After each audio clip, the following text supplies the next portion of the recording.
Hello and welcome to all the men and women of the West. I'm Joe, here with me is my co-host Dan. Hello and greetings. Today's video, we are going to get into the Vala Quinta, the beginning of days, and Aule and Yavanna. So this is a pretty big episode. There's lots to cover, so without further ado, let's go.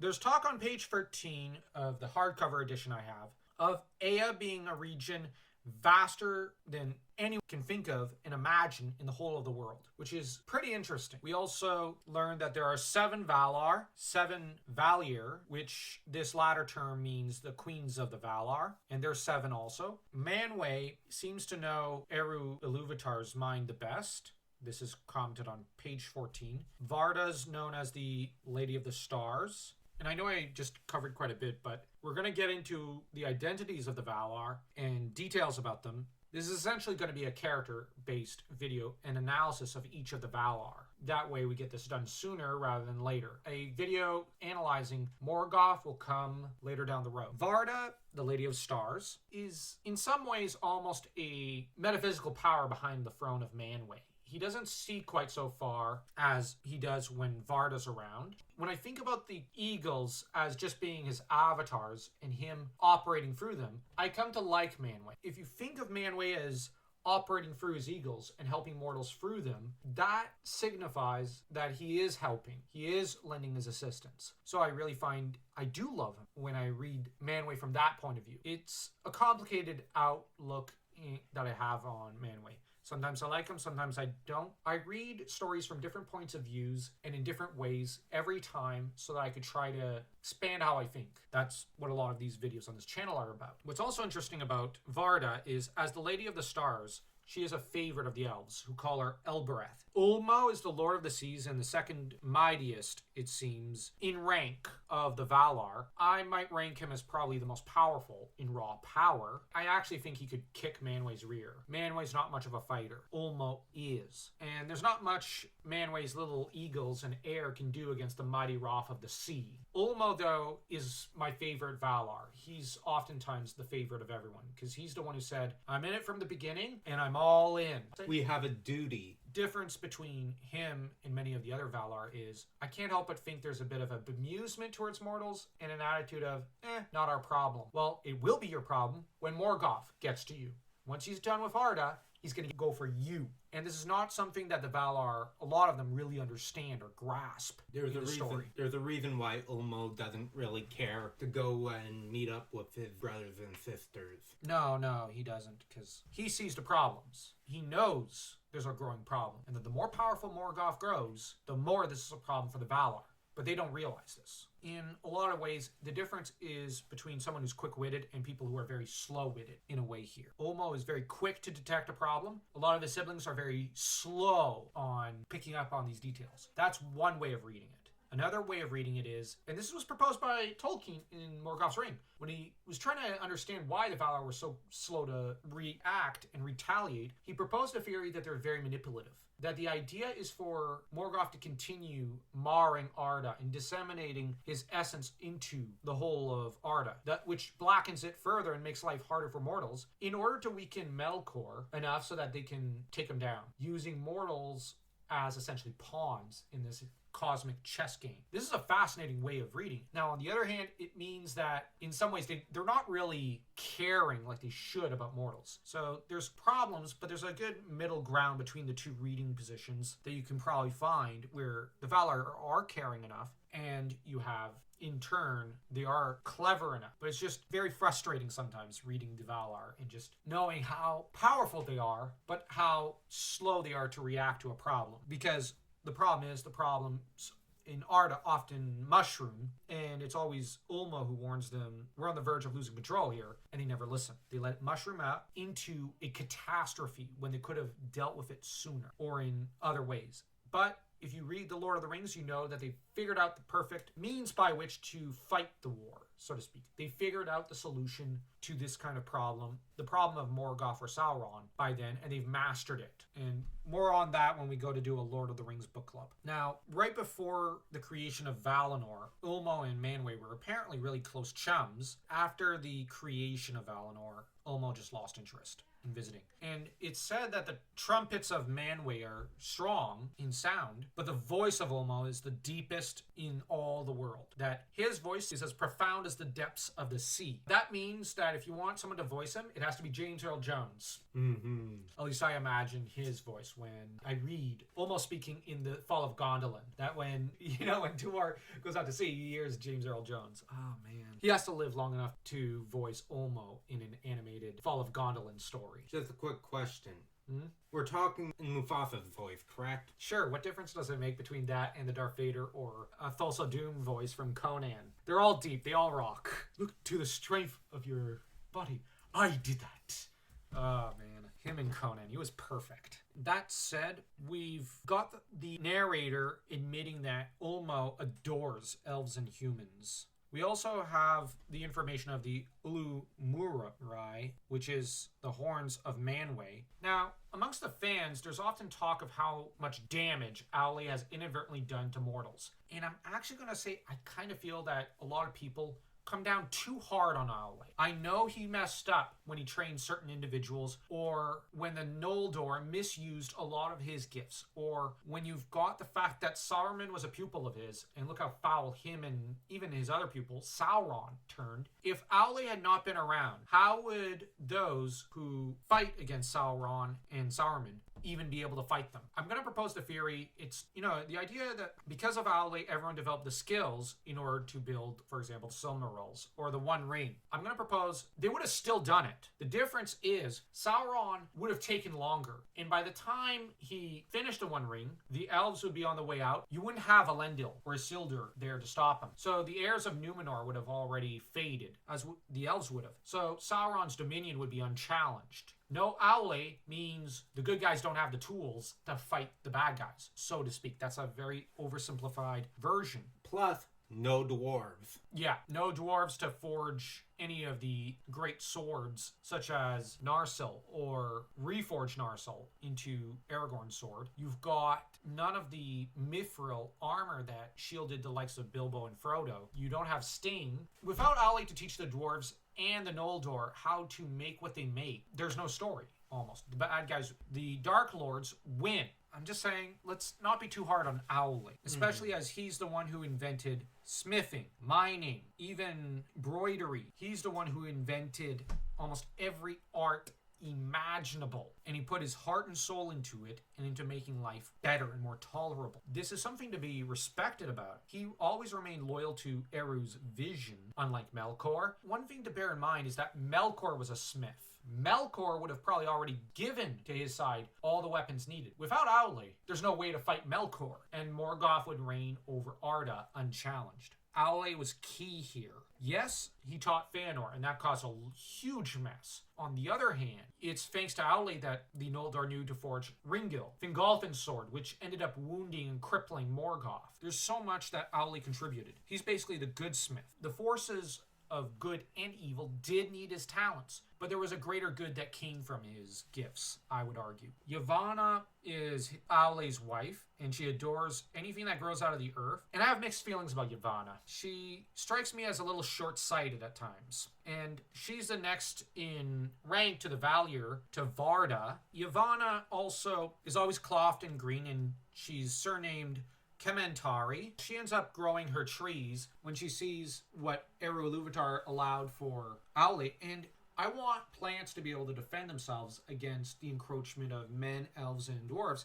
That said, it does lead to some great good because the Ents come out of it, and the Ents are a great force of good in Lord of the Rings. They help secure the victory against Saruman and Sauron. Without them, the heroes would have failed. So there's a lot of good that comes out of it. And I'd argue Yavanna, as the matron of Radagast, ends up wielding a great deal of influence and good in Middle-earth through Radagast in a lot of ways. We come down hard on Yavanna, but on the other hand, when I recite all the good that comes of her decisions, I think that she does have a wise and good side. Yavanna is a very complex character. There's a way of reading it that she's very noble and valiant and perfect, but there's also the way of reading it that she's one of the most flawed of the Legendarium. I kind of fall in the middle. I think she was motivated by envy, but she grew out of that. A lot of good came out of it, and that because the Ents had souls, they're able to exert free will, and thanks to their free will, they're were able to choose a better path than most in Middle-earth would end up doing. Now, we ended up getting lost in Yavanna, but I feel that this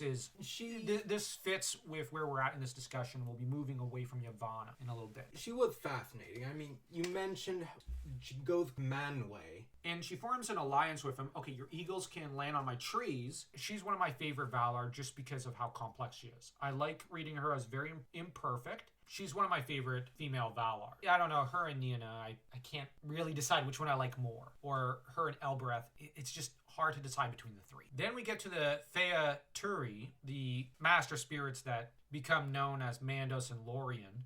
They're named after their dwellings. Their real names are Namo and Irmo. Namo lives in Mandos. Vere is his wife. She doesn't really play too much of a role. And Irmo is married to Este. And Nienna is the sister of these two underworld beings. And Nienna is constantly crying for the suffering of Arda. She's obviously based off and inspired off of Persephone, but I kind of found that there was more the Virgin Mary with her because of those old artifacts where the idea was, for example, in Pillars of the Earth, where it cries for the suffering of immortals. On the one hand, I find myself irritated by this element of Nienna. However, Nienna, you can't hate her. She is such a decent character. She is probably the most moral of the Valar. And she is the one who kind of serves as the Jiminy Cricket of the universe, telling the other Valar, even the Maiar, you should do more for others and whatnot. She is such a champ. And while I came down hard on Yavanna, and I do come down hard on Nienna, both of them are very moral, ethical Valar. Then you've got one of the fan favorites, Tolkas Astaldo, the Valiant. Oh my gosh, the guy who single-handedly all but takes down Morgoth. Tolkas is obviously inspired by Heracles. He is the laughing god. He is the one whom he's slow to anger, but once he gets angry, ooh boy, is he mad. He reminds me of Rocky DeSantos from Power Rangers. Because Rocky in Power Rangers is always laughing, but he's one of the most competent fighters. On the other hand, for all of his big talk of being tough, sadly, he doesn't really do much for most of the Legendarium. But once he does, in the War of Wrath, as we see later, we wish the genie had been kept in the bottle. Tolkas is the last one to join the other Valar in Middle-earth, and boy is it a problem when he does show up, because in some ways he's almost too destructively powerful. And he's got his golden hair and beard, of course. He loves wrestling. He has no need for weapons. Nessa's his wife, and she's sister to Arome, who is prone to terrible fits of anger. Arome seems to be the before last one to join the Valar. He's a great fighter. Well, another one. He's always hunting, especially beasts and monsters. He's known as Eldarin, or amongst some of the elves, and Tauron amongst the Sindar. Nahar is his horse, and Valaroma is his war horn. Oh man, I'd love to hear his war horn in an actual animation or something. His wife is Vanna, sister to Yavanna. I see what Tolkien did there. Accompanying the Valar from the halls of time are the Maiar, and the most prominent amongst them are Ilmare, handmaiden to Varda, Eonwe, banner bearer and herald of Manwë, and boy does Eonwe end up doing a lot. He's kind of proof against the earlier criticism we laid against Manwë. Eonwe does a lot later in the Silmarillion, so keep an eye out for him. His name's going to crop up again and again later, particularly at the end, and he is one of the strongest fighters in all of Arda. Of course, Tolkas and Arome could probably beat him, as could Melkor, but I'm not sure about Morgoth, because Melkor is the spirit. Morgoth is Melkor after he's incarnated himself in flesh and weakened himself a great deal. Osei and Uinen are also famous. Osei was a vassal of Ulmo, whom Melkor managed to convince to rebel against Ulmo for a time during the music of the Ainur. But thankfully, Aule was able to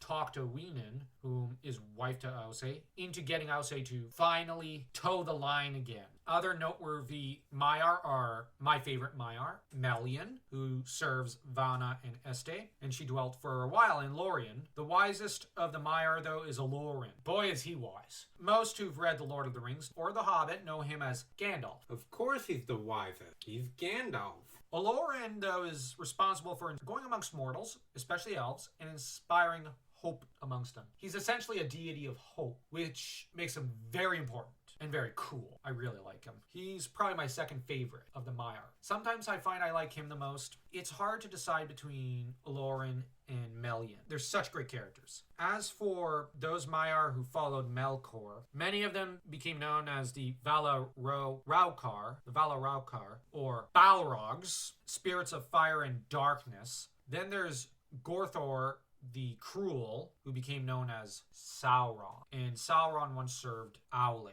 What did you think of that detail? The fact that his name cropped up, and his original name was Gorthor the Cruel. That was something very fascinating, and there's something biblical about that. Now, Melkor is supposed to be Lucifer in a way. Exactly. That's the one who's right behind him is Sauron in the fall from grace. Just like the angels that decided to follow Lucifer became demons. Yeah, in Paradise Lost, I think it is. Now, Tolkien had read Paradise Lost, and you can really see the correlations there. He was also a fan of Norse mythology. Yeah, there's a lot of old mythological and Judeo-Christian mythological or imagery and ideas here, and I really like it as well. Let's get to the beginning of days. The exciting stuff. You've got, in the beginning of days, Aule, who is working incessantly, and he puts in the encircling seas 2 great lamps. Varda fills them with presumably some light. Manwë hallows them, blessing them, and the Valar then put them in 2 enormous towers. The northern lamp is called Iluin, and the one to the south is called Ormel. Yavanna then goes on to create the plants and trees she loves ever so much. And they end up dwelling, the Valar, end up dwelling on the island of Almarin, which is in the Great Lake. This is the first great dwelling of the Valar. And they end up hosting a grand feast because, we did it. Everything's great. Hunky-dory, kumbaya. We've made Middle-earth. It looks spectacular. When the elves and humans get here, it's going to be paradise on Earth. And then you've got Melkor, who spies on them. And by now, he's no longer lying to himself. He's filled with hatred and envy.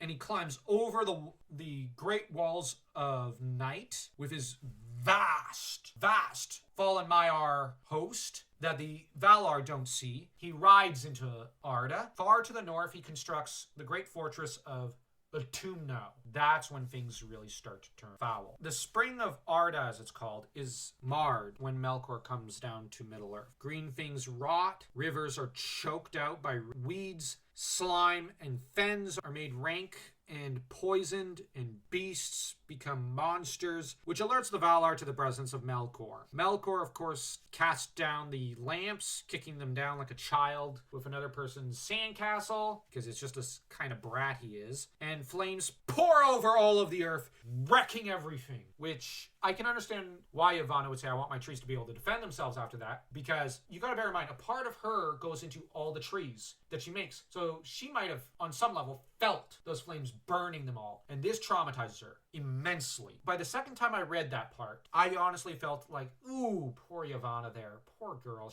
Melkor, I can't help but feel that part of his doing that was somewhat a blow against Yavanna. Like, he's attacking what she loves, in particular. Her, and even Aule, because Aule put his heart and soul into building up these towers and these lamps, and worked himself into exhaustion. Him and Tolkas. And Melkor kicked them down and just said, ha ha, basically, before he fled back to Utumno with the great voice of Manwë bellowing after him and the sound of Tolkas behind him. And he's going, oh, I'm not fighting Tolkas. He's about the only one who could beat me up. Him and maybe Ulmo. I don't think Ulmo showed up because you don't want the sea overwhelming that island. Even Manwë was upset by that. Yeah, when Manwë gets upset, it's bad. The next time he really gets upset is pretty much when the 2 trees go down. You can argue he doesn't really get upset then, but really it's Numenor when he next gets this upset. You can't blame Manwë for getting upset then. Not entirely. Some of the blame lies with him, but not all of it. We'll get to that when we get to the Akalabeth. The Valar decide to flee because I'm going to make an argument. They realize with this great act, they cannot fight Melkor at the moment. He's too powerful. As much as Melkor retreated back to Utumno, this is really a defeat for the Valar. they have been pushed out of Middle-earth. They're pushed out to Aman, where they raise the Pelori Mountains up and fortify Aman and set Aule to building vast mansions. And thus Valinor grows increasingly beautiful. And on a mound, Yavanna creates 2 trees. These trees are Telperion and Laurelin. Telperion is the elder of the 2 trees, and Arda, in the meantime, is bathed in darkness, in obscurity. Aule ends up, we're just going to pause here because we're starting to get to the Aule section of our video. Again, Aule, it's noted on page 27, 28, is, as we mentioned, the one who taught broidery, smithery, mining, but also drawing, carving, script, languages to the Noldor, who later spread a lot of these things to others. Although I suspect, although the Silmarillion, it's a propaganda book of sorts written by the elves, to an extent. It's their history book in universe. I will argue that Aule also taught it to the 7 fathers of the dwarves before he put them to sleep and spread them out throughout Middle-earth. So the dwarves are also taught a lot of these arts by Aule directly. The level of sophistication that the Noldor have vastly surpasses that of the dwarves. So they were taught the rudimentaries. The Noldor were taught a lot more advanced skills and whatnot, and they also had Feanor to develop a lot more.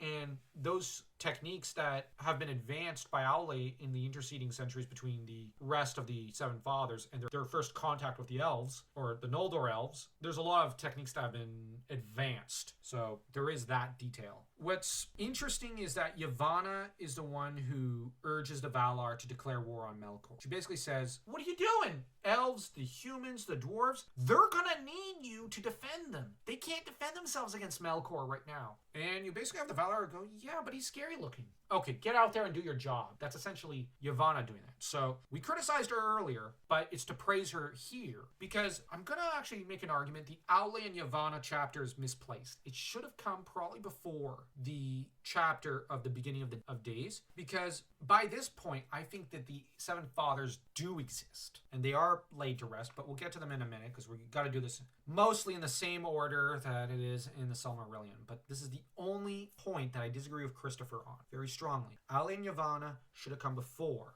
the beginning of days. And I know I'm very biased there, but I'm just saying it because then you'd see Yavanna kind of misbehave a little. Then in this chapter, you'd see the character development. A lot of spirits took on the shape of eagles and hawks. And what do you think of that? That a lot of them took on those shapes. And that's one possible explanation for the great giant eagles that serve Manwë. These are birds of prey. They are some apex hunters. And the mentality behind, we are going to become apex aerial hunters to try and hunt down Melkor and his servants, is something very interesting. And it does explain a few things in The Hobbit. Well, the king of the eagles there, crowned by a dwarf. That's essentially the marriage of earth and air, I would argue, in hindsight. Because you have Dane, who became king of the dwarves under the mountain, who crowns an eagle king after he is acknowledged as king by the eagle. They're basically crowning each other in a way. It's a bit of a union between Manwë and his followers and avatars and the followers and sons of Aule. So that's how I kind of read it. With that said, Arome is the only one who decides, you know what?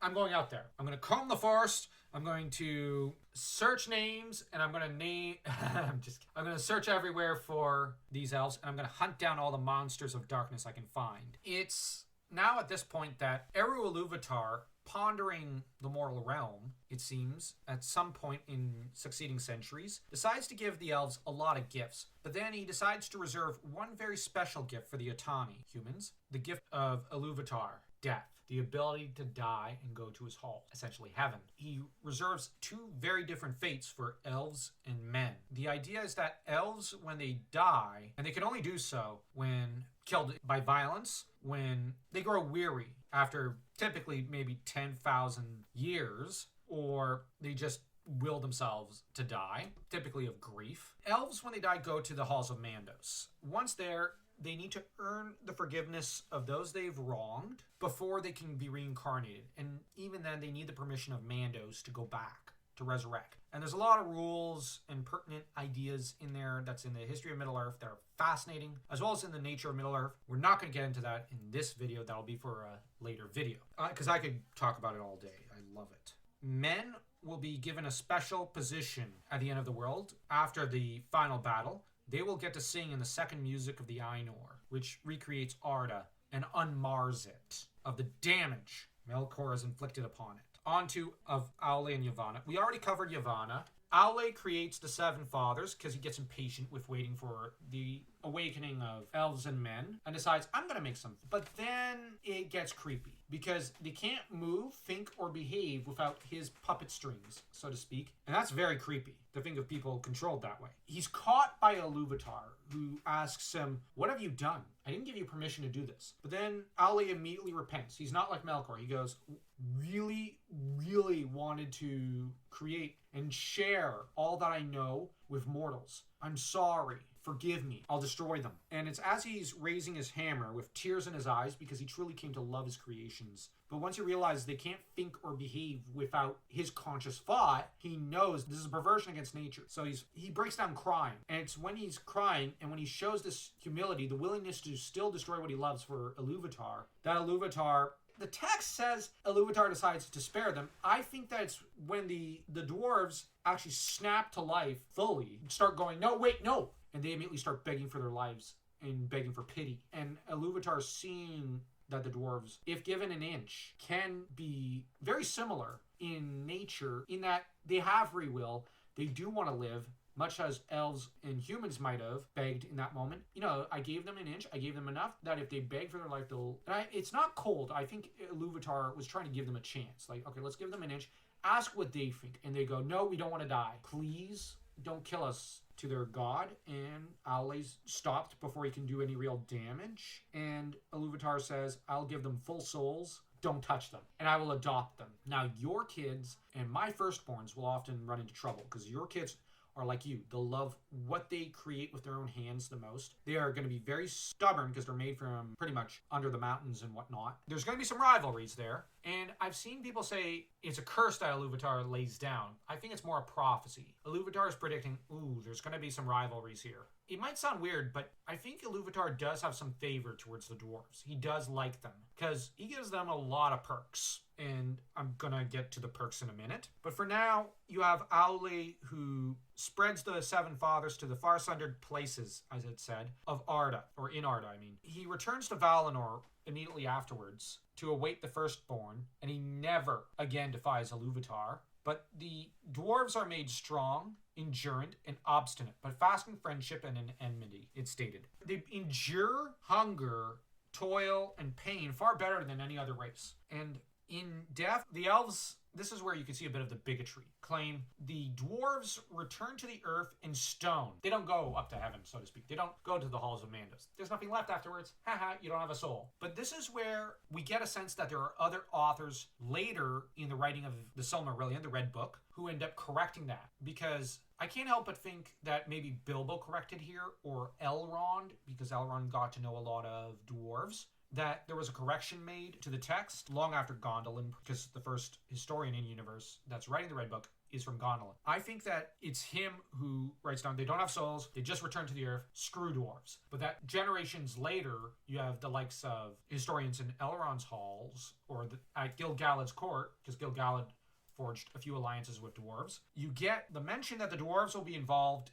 in the second music of the Ainur, and that they will help in the reforging of Arda and the unmarring of it. That's a very important position, and I like that as part of the canon. For me, the dwarves have a very key role in the second music of the Ainur, which suggests that they also kind of got the gift of man. They got the gift of man, they got some of the gifts of the elves, because you have extended lifespans, longer than men. Honestly, the dwarves got all the best deals. You know, I've seen Clueless Fangirl, and I really like her channel, but she tends to go, I think Eluvitar was really mean to the dwarves. No, I think Eluvitar was spoiling them rotten.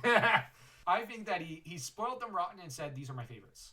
He likes the elves, he likes men, but who got all the benefits without any of the drawbacks of almost either race? because the dwarves welcome death. They know what's on the other side. On the other hand, they have extended lifespans like the elves. They're not immortal. They only live a few centuries. But there's a lot of perks to the dwarves. Eluvitar may have scolded Aole, but he pretty much said, I like what you created. And they are not formally known as the firstborn, but they are the firstborn. And they are also the secondborn in a way. There's a pride of place there. And I think Tolkien was consciously playing favorites with the dwarves there in a way. Though people will note that his favorites were the elves. Certainly they were. But I think there's a little bit of a undertone of favoritism towards the dwarves in a way. Like, I get the feeling he loved each of his races the most in a different way. But the dwarves getting all the best perks, I think he knew, and he's just playing a bit of a joke on us.